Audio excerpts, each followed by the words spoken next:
రాష్ట్రంలో కాంగ్రెస్ ప్రభుత్వం ఏర్పడి 6 నెలలు గడిచిన తర్వాత ముఖ్యమంత్రి గారికి అధికారికంగా జిల్లాల్లో పర్యటించడానికి ఇప్పుడు తీరిక దొరికింది. ఢిల్లీ టూర్లు, పదవుల పంపకాలు, ఎన్నికల సమావేశాలు, ఎన్నికల సమీక్షలు, పార్టీలో పంచాయతీలు, ప్రత్యర్థి రాజకీయ పార్టీల నాయకుల మీద దాడులు, కుట్రలు, కుతంత్రాలు, కేసులు, పిఆర్ స్టంట్లు, రాబోయేటువంటి కాలానికి పాటు వార్తలను వడ్డించడానికి కావాల్సినటువంటి స్క్రిప్టులను రెడీ చేయడం, ఫైనల్గా ఇప్పుడు అవన్నీ ముగించుకొని ప్రజాపాలన కాబట్టి ప్రజల మధ్యలోకి రావాలనేటువంటి ఒక సోయి వచ్చి ఇప్పుడు అధికార పర్యటనలు స్టార్ట్ చేసిండు. చాలా సంతోషం. బీఆర్ఎస్ పార్టీ దాన్ని స్వాగతిస్తున్నారు. ఓరుగల్లు తెలంగాణకు 2వ రాజధాని లాంటిది, ఒక సాంస్కృతిక రాజధాని, ఒక కళా రాజధాని, ఒక ఉద్యమ గడ్డ, ఉద్యమ కేంద్రం, తెలంగాణ ఉద్యమానికి ఊపిరి పోసినటువంటి ఒక గడ్డ.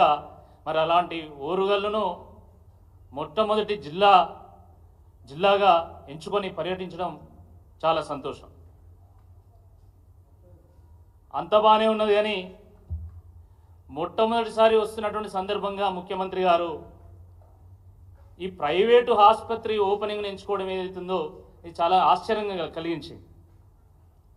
అంటే ముఖ్యమంత్రిగా ప్రైవేటు కార్యక్రమాల్లో కూడా పాల్గొనవచ్చు, దానికి తప్పేం లేదు. గతంలో కూడా ముఖ్యమంత్రులుగా పనిచేసినటువంటి వాళ్ళు చాలామంది పాల్గొన్నారు.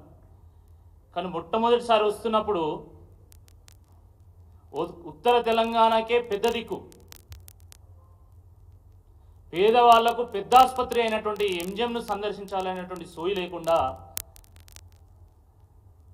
ఎవరో కార్పొరేటు సంస్థలు ప్రారంభిస్తున్నటువంటి ఈ కార్పొరేటు ఆసుపత్రిని తన స్వహస్తాలతో ప్రారంభించాలనుకోవడం నిజంగా ఆశ్చర్యం కలిగించింది.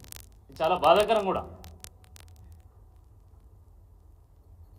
ఎందుకంటే వరంగల్లో ఉన్నటువంటి ఎంజిఎంకు కేవలం వరంగల్ నలుమూల నుండే పేషెంట్స్ రారు.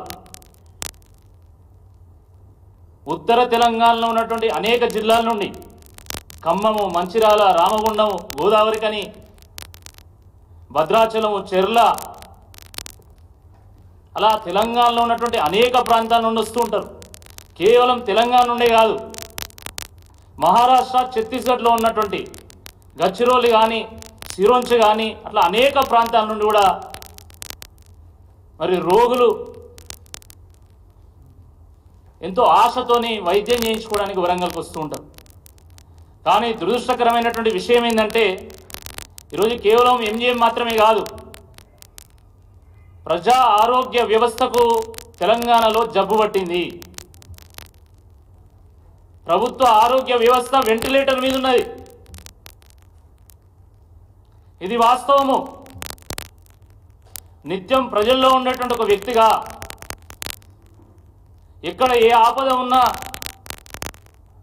నిమిషాల్లో అక్కడికి చేరుకునేటువంటి ఒక వ్యక్తిగా, నిత్యం ఆసుపత్రులను సందర్శించేటువంటి ఒక వ్యక్తిగా నా అనుభవాలను పంచుకోవడానికి మాత్రమే నేను ఈరోజు మీడియా ద్వారా మాట్లాడుతున్నా తప్ప ముఖ్యమంత్రి గారినో లేకపోతే ప్రభుత్వాన్ని ఏదో బదనాం చేయాలనేటువంటి ఉద్దేశంతో మాత్రం మేము మాట్లాడడం లేదు.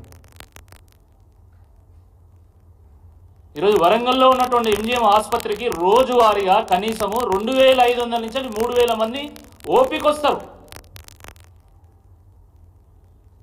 దాని పక్కనే ఉన్నటువంటి కేఎంసి సూపర్ స్పెషాలిటీ హాస్పిటల్కి సుమారుగా 800 నుంచి 1000 మంది వస్తారు రోజు. కానీ అక్కడ ఉన్నటువంటి బెడ్లు ఎన్ని? వరంగల్ ఎంజిఎంలో ఉన్నటువంటి బెడ్లు కేవలం 1300 మాత్రమే. ఎమర్జెన్సీలో మరొక 42 ఉంటాయి. కేఎంసి సూపర్ స్పెషాలిటీ హాస్పిటల్లో 250 మాత్రమే ఉంటాయి. అంటే వచ్చేటువంటి రోగుల సంఖ్యకు అసలు బెడ్లకు అసలు పోలికనే లేదు. అంత పెద్ద ఆసుపత్రిలో ఉన్నది కేవలం 250 మంది డాక్టర్లే, ఇంకా 150 మంది కావాలి. సరైనటువంటి సంఖ్యలో ఈరోజు డాక్టర్లు లేరు. చాలా డిపార్ట్మెంట్స్లో అసలు ఫుల్ టైం డాక్టర్లు లేరు, పర్మనెంట్ డాక్టర్లు లేరు. కాంట్రాక్టు పేరు మీద డాక్టర్లను తీసుకొని ఈరోజు ప్రజా ఆరోగ్య వ్యవస్థను మేము నడిపిస్తామంటే